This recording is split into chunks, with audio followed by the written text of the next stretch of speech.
So, again, as I said, you can shrink it by simply looking at certain cutoff levels. And this gives you a smaller subgraph of that larger one, and it allows you to sort of drill in on certain subgraphs that represent certain kinds of transitions. So, in this particular case, this is a transition to captain, I believe? Yeah.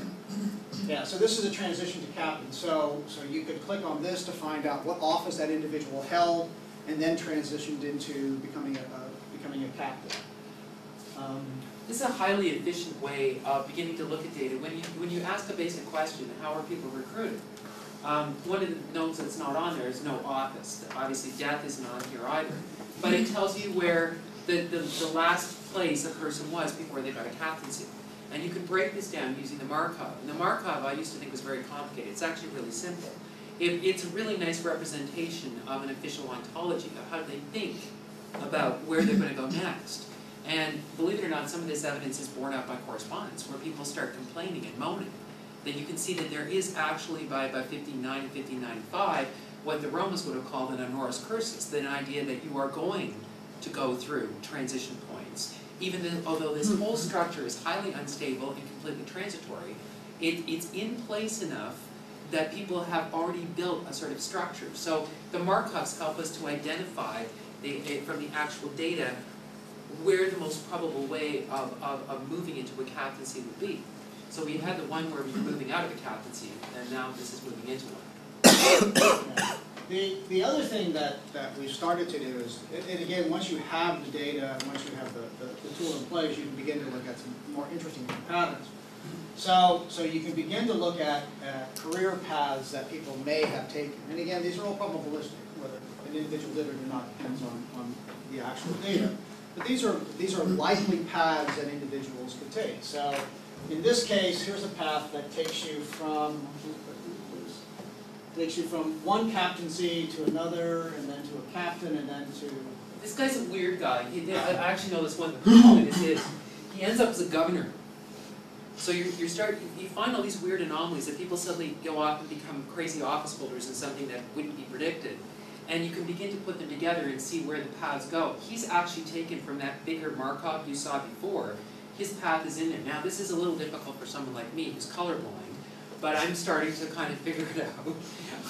That, the higher probability, I believe, are the red. I think so, yeah. Yeah. And I think those are red, aren't they? One of them is. This is the red one. It's got to be. And this is kind of green. These are green. Yeah. Don't try this if you're really colorblind. And we'll have to fix the colors for Bill somehow. So, I mean, again, it's a way of beginning to look at identifying patterns and providing Bill a tool for looking at lots and lots of data. I mean, there's no reason why this can't be generated with 800 nodes, but we may just wait on that and gradually work our way up. And there's a variety of other things that can be done. You can identify 2 nodes and identify for likely paths or the most likely paths.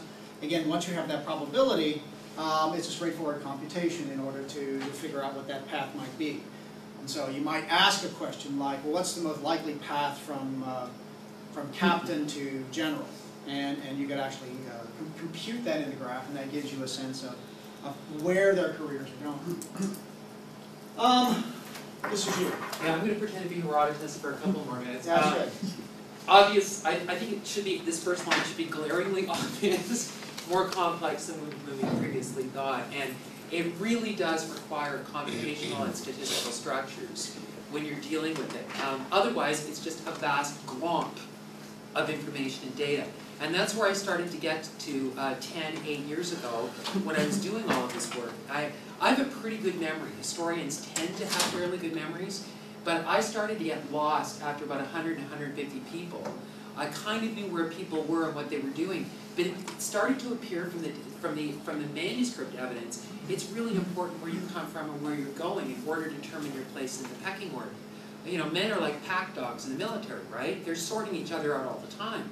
And so you want to see where that would be and what elements come from within the military culture and from outside. So what we've done, and this is largely thanks to Mike, is that we've been able to create an enormous database structure. I think it's the largest one in the world of early modern military personnel. Well, it almost certainly this. There's one early modern database that's about the same size, and that's on English paragraphs. That's the only other comparable thing I can think of.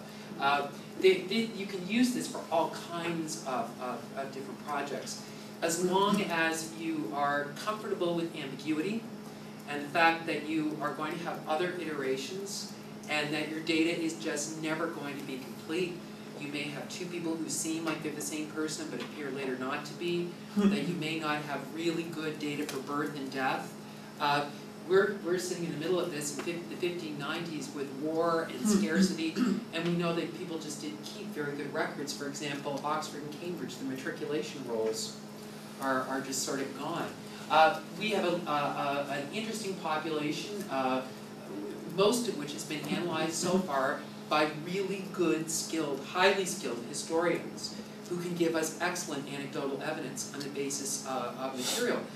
The best stuff that we got right now in military history as it's emerging are things like bibliographic additions and the use of reading and how they read scholars, how they read their Aelius and the Gitian and the Romans, how they actually took in knowledge. And Peter Burke talks about that it's in his work on knowledge communities. The transmission of knowledge in early modern Europe is crucial here.